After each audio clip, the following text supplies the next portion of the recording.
You ask Tiger to solve. This deals with linear equations with one unknown. The final result is m equals 1. Let's solve it step by step. Group all m terms on the left side of the equation. Subtract 2m from both sides.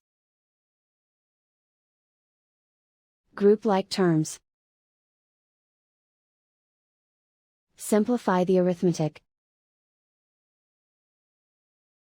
Group like terms.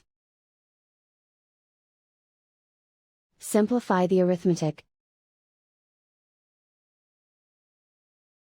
Group all constants on the right side of the equation. Add 7 to both sides. Simplify the arithmetic.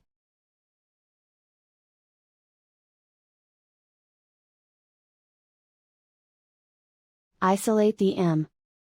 Divide both sides by 4. Simplify the fraction.